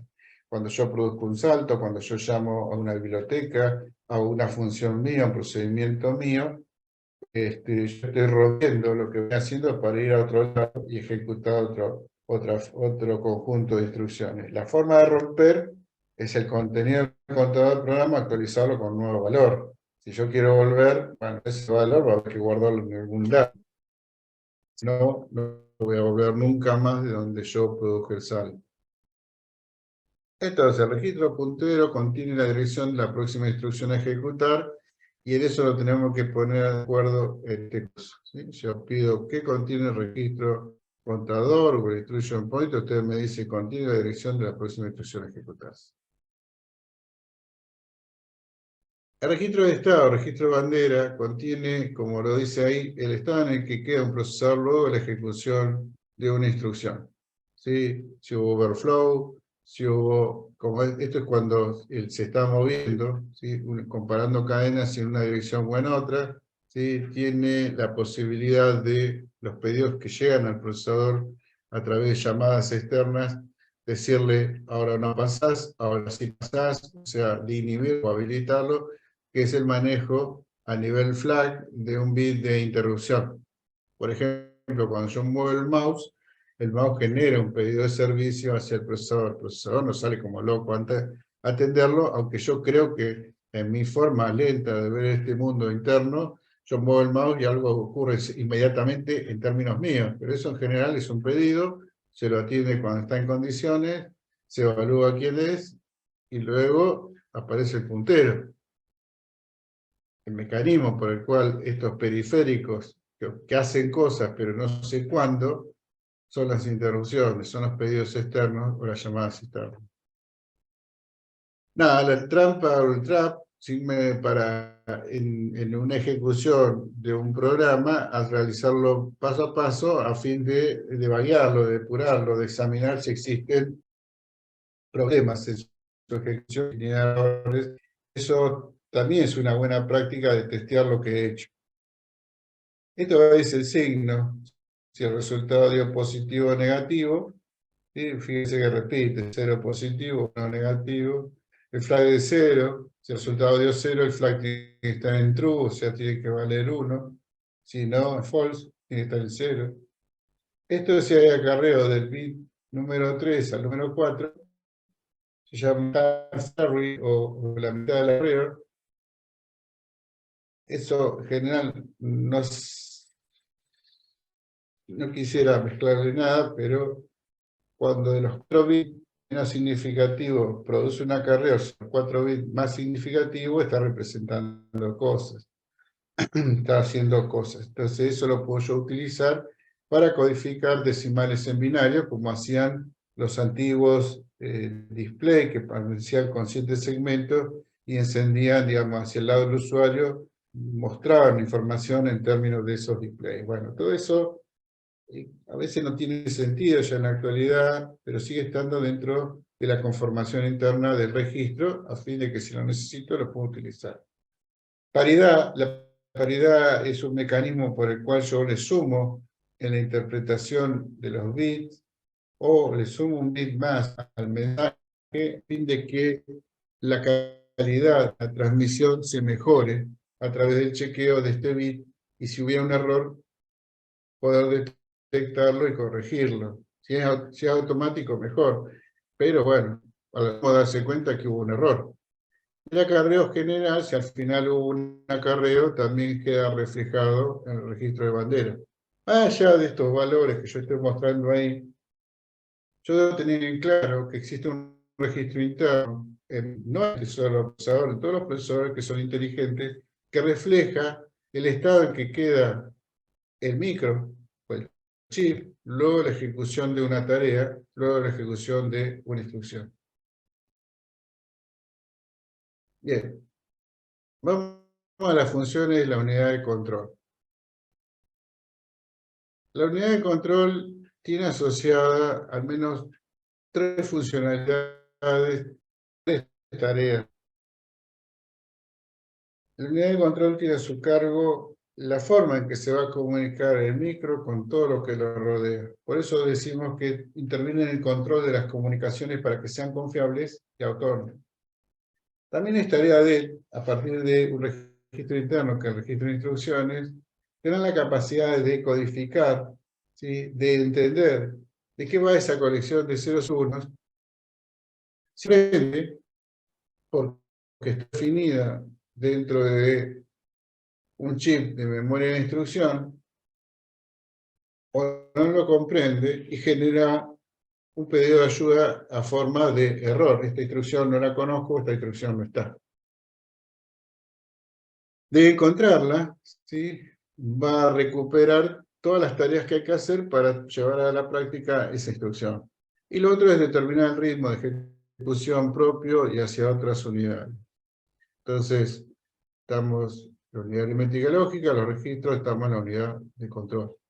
Bien, la unidad de control la puedo ver así, como un diagrama en bloque, que se alimenta de los registros de instrucción, que tiene banderitas que le llegan para decir qué es lo que tiene que hacer, tiene un reloj, genera señales de control hacia el mundo exterior y recibe señales de control del bus del sistema. O sea, tiene un feedback a fin de asegurar el comportamiento de otras unidades periféricas al procesador en el momento que quieren comunicar cosas, ¿sí? Quieren leer, quieren escribir. Bien, entonces, ¿de qué va esto de control de las comunicaciones para que sean confiables? ¿Sí? Cuando un programa usuario, ¿sí?, se debe ejecutar, lo que tiene que tener en claro, por todo lo que he dicho, que ese programa no está en el interior del microprocesador. Está en un espacio de memoria de trabajo, ¿sí?, cuyo contenido, ¿sí?, está ocupado por cada una de las instrucciones del programa que ejecutar. Por lo tanto, si yo quiero procesar ese programa usuario, debo ir a buscarlas casi continuamente al espacio de memoria de trabajo. ¿Por qué necesito ese espacio de memoria? Porque internamente los registros no me alcanzan para tener internamente un programa y mucho menos una colección de programas. Y para hacerlo, para ir a buscar, va a manejar una colección de señales eléctricas que parten del micro hacia los periféricos no a los periféricos, impresora, teclado, no, a todo lo que es periférico al procesador, en este caso hacia la memoria, y van a formar parte de lo que vamos a llamar bus de control. Por ahora son señales que lo van a ayudar a que la comunicación se realice con mucha confianza, o sea, que sea confiable y que sea autónomo. Por lo tanto, que sea robusta.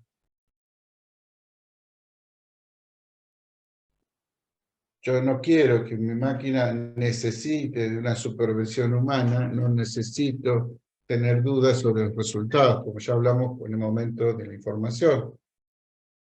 Yo quiero que, en lo posible, automatizar el procesamiento de los datos. Si no fuera así, no estaríamos usando computadoras. ¿Qué decodificar? O sea, primero, vuelvo a la slide anterior, no se pierden, es controlar las comunicaciones para que sean confiables, que sean autónomas, que sean confiables, que no intervenga el ser humano. Es muy importante que maneje las líneas de control, va, viene, tratando de que esa comunicación ocurra y que ocurra exitosamente. Lo siguiente es la decodificación de instrucciones. Yo tengo un algo que viene del mundo exterior como una cadena de ceros y unos, una cadena de bits, se almacena en una memoria interior, por ejemplo un registro de instrucciones, y se produce un fenómeno de comparación entre lo que vino de afuera respecto a lo que tengo almacenado en una memoria permanente de instrucciones que está dentro del procesador. Si en la comparación de lo que trajo de afuera con lo que tiene adentro se produce un macheo, una coincidencia total, quiere decir que esa instrucción la puede reconocer como propia y puede recuperar todas las tareas asociadas para resolverla. Si no hay una coincidencia total, debe reintentar porque está asumiendo que hubo un problema de lectura de los ceros y unos que venían de afuera. Los reintentos no son por siempre, ¿sí? Llega un momento que capta el problema de transferencia y no logra corregir y genera un mensaje de error hacia las capas superiores, en particular al sistema operativo.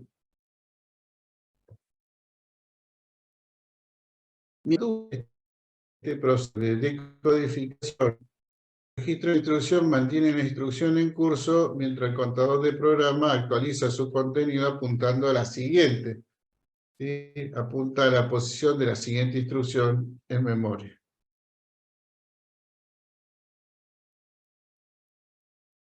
Como tercer función tiene determinar el ritmo de ejecución propio y hacia otras unidades, o sea, es como el tamborillero, ¿no? O sea, el tipo que va marcando el ritmo a los que van remando, ¿no? O sea, ¿por qué hace? ¿Por qué usamos este tipo de ejecución?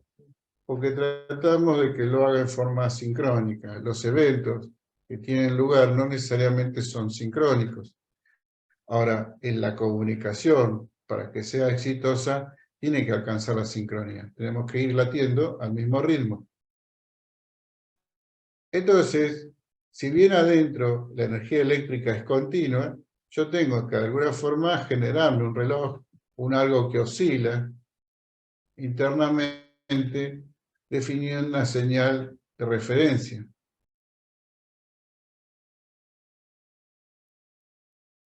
¿Qué puede pasar cuando yo armo un circuito que va a oscilar, generándome una señal repetitiva? Que eso se caliente al punto que empieza a producir un corrimiento, un desplazamiento de la frecuencia de oscilación, propio por el calor, ¿eh? Entonces la mayoría de las máquinas tiene en sus circuitos cristales de cuarzo, que uno lo ve como unos dispositivos plateados que tiene soldado, y permite sintonizar la frecuencia del reloj.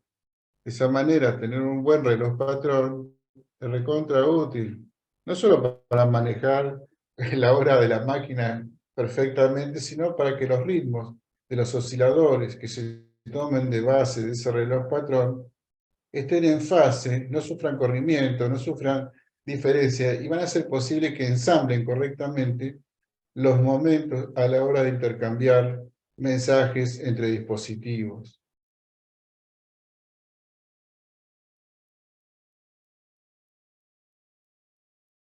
Estos cristalitos de cuarzos absorben los corrimientos eléctricos, ¿sí?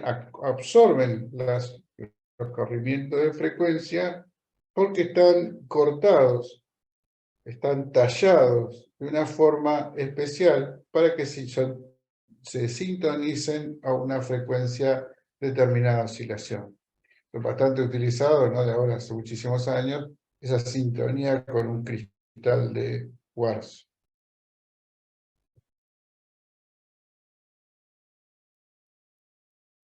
Por lo tanto, el micro tiene una unidad de control, una unidad aritmética y lógica y registros.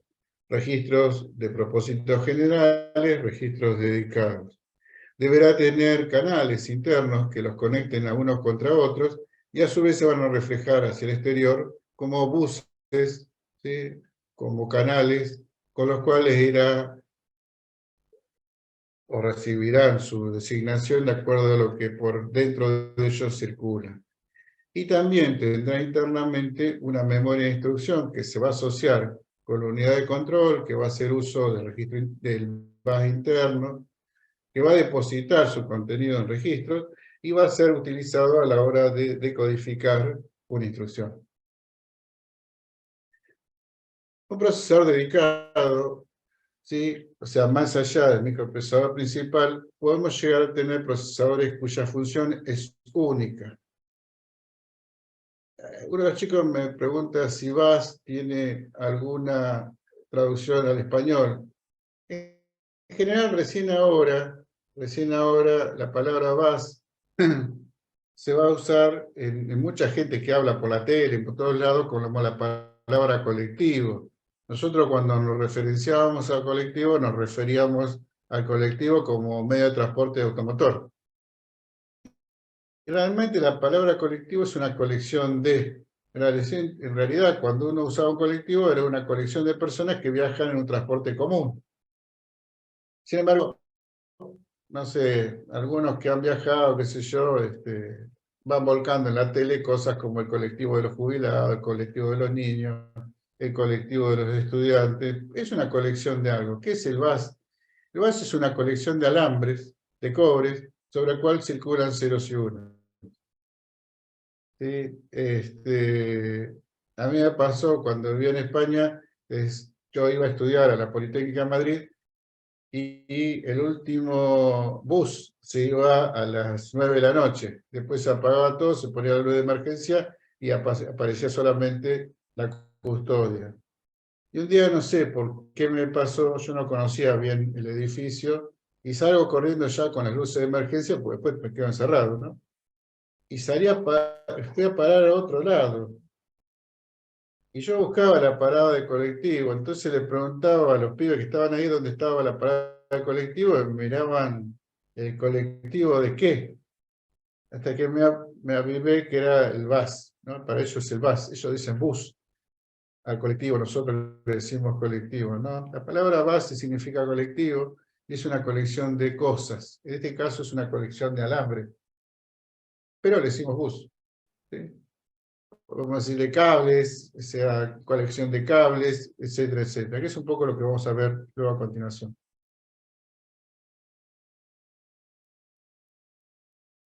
Un procesador dedicado, yo lo traigo acá simplemente para comentarlo, que más allá de lo que uno puede llegar a pensar, no existen solamente procesadores principales, no sé, AMD Ryzen tanto, Intel i9, etcétera, etcétera, ¿no? Sino que también hay microprocesadores con capacidad de procesamiento, con registros internos, con registros de estados, con contadores, etcétera, etcétera, capaces de hacer una tarea dedicada. Eso lo empezamos a ver cuando empezamos a incluir dentro de la PC de escritorio funcionalidades que antes no tenía. Por ejemplo, de golpe le pudimos poner un micrófono y un parlantito, y le poníamos y le calzábamos una placa que hoy en día es un chip. Ese chip de audio es un procesador dedicado que se va a encargar de transformar mi señal analógica en señal digital, la va a cuantificar, la va a codificar, la va a transferir. De igual manera, cuando está reproduciendo audio, ese chip se va a encargar de convertir el valor digital almacenado en una salida analógica y yo voy a poder escucharla en el parlantito, ¿sí? O las bocinitas que tienen las notebooks o donde sea, ¿no? ¿Y por qué? Porque el dispositivo ese nace con esa funcionalidad, o sea, no es que mañana lo puedo usar para video. ¿Y por qué lo necesito? Porque si no la tarea la tendría que llevar adelante el procesador principal. Y como es tan flexible, la tendría que realizar por software. ¿Se puede hacer? Sí, se puede hacer. Todo se puede hacer. Pero qué mejor que un procesador dedicado para que lo haga en términos de complemento de lo que es la función del procesador principal. Sí, en ese sentido me dice los cascos con placas de audio, no sé, el autoestéreo. El autoestéreo también es un estéreo que hace eso. Y la controladora de un lavarropa, la controladora de un horno microondas, o sea, nadie piensa ese procesador para que haga Word, Excel, PowerPoint, o sea, saben que eso nace con esa función dedicada. En los últimos tiempos nosotros estamos trabajando desde el año 2013, más o menos, los últimos 10 años, como pasa el tiempo. Hoy se habla ya de sistemas empotrados, sistemas embebidos, como pequeñas placas inteligentes que se ponen en dispositivos más grandes, ¿no? Sin embargo, adentro tiene un programa que está grabado que hace que eso se comparte de esa manera. En los sistemas empotrados yo puedo redecodificar, yo puedo flashear nuevamente su ROM para que su comportamiento cambie. Todo eso se fue aprendiendo, a pesar de que todos esos dispositivos estaban disponibles, nuestro país es bastante sonso a la hora de tomar una tecnología y verle el potencial, ¿sí? Recién en los últimos años se empezó a utilizar este concepto de embebido, ¿no? Exacto, Julio me dice, ¿tipo Arduino? Sí. Arduino es un gran juguete que nos permite aprender de qué van las pequeñas placas, pero es un juguete, o sea, no es una placa altamente cuidada para aplicaciones industriales. Insisto, es una placa muy buena para aprender. Y esa prueba de brutos, ¿sí? Yo soy un bruto que lo enchufo todo a 5 volts, pero todas las cuestiones que andan dando vueltas no funcionan a 5 volts. La tendencia es que funcionen a menos voltaje, porque a menos voltaje consume menos energía, disipa menos calor, se puede integrar más capacidad. Entonces es muy común que con el tiempo empecemos a ver cosas que trabajan en 3,3, 3,2, 2,8 volts, o sea, y yo estoy acostumbrado a enchufar el mismo cable que le enchufa el celular a eso y vuela todo por los aires, ¿no? Entonces, Arduino es una gran ayuda para aprender, ¿sí? Para hacer cosas ya más profesionales, tengo que llevarme a otro mundo, a lo mejor del STM32, de la ARM, que son mucho más, ¿cómo es? Más cuidados en cuanto al comportamiento, más estables, ¿sí? Pero tengo algunas adversidades, ¿no? Como las tensiones de alimentación, las tensiones de salida, a lo mejor las tengo que amplificar, a lo mejor las tengo que reducir, y eso lleva a que una persona que está aprendiendo a macana, y a veces las placas son caras, o sea, nada, y cuestan traerlas al país, uno tiene que declararse como un espía que vende dólares cada vez que compra una placa para aprender, y es todo un lío, todo un inconveniente para personas que quieren seguir aprendiendo. Estamos muy cerrados como país, hemos hecho muy mal las cosas, entonces nos falta divisas, ¿no? De todas formas, nosotros no lo vamos a cambiar, nosotros tenemos que entender de qué va la tecnología, tenemos que probar esta materia y no mucho más. Entonces, vamos con esto. Estos procesadores dedicados nacen, insisto, en la medida que fueron demandándose cosas. Yo no sé, hay uno que quiere entrar a esta hora, no sé, yo los admiro, ¿no? Se les cae la comunicación, no sé qué les pasa.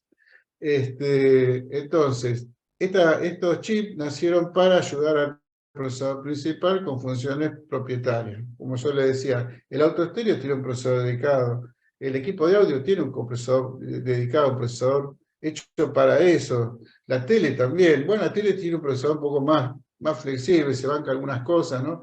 Pero el hacerlo dedicado hace que también su costo es más barato, pero la funcionalidad queda fija, rígidamente determinada por construcción. Sin embargo, son muy útiles. El primero que vimos nosotros fue el procesador matemático, también se le llaman coprocesador, por su velocidad para realizar tareas que antes había que hacerlas por software.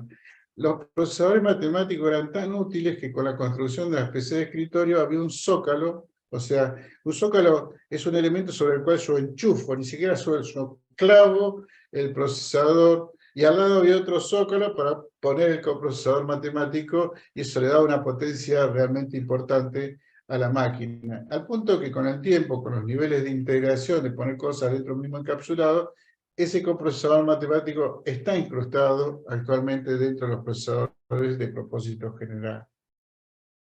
Desventaja, queda rígido en su comportamiento en el tiempo y no lo puedo cambiar. Nada, esto repito lo nuevo, facilitar el trabajo del micro, incorporar procesador dedicado, placas de video, mejorar las operaciones de cómputo, etcétera, etcétera, etcétera. Bien, llegamos al final. La semana que viene estaremos con el otro slide, así que lo vamos a ir viendo próximamente. Recording stopped. Los saludo y nada, que anden todos bien.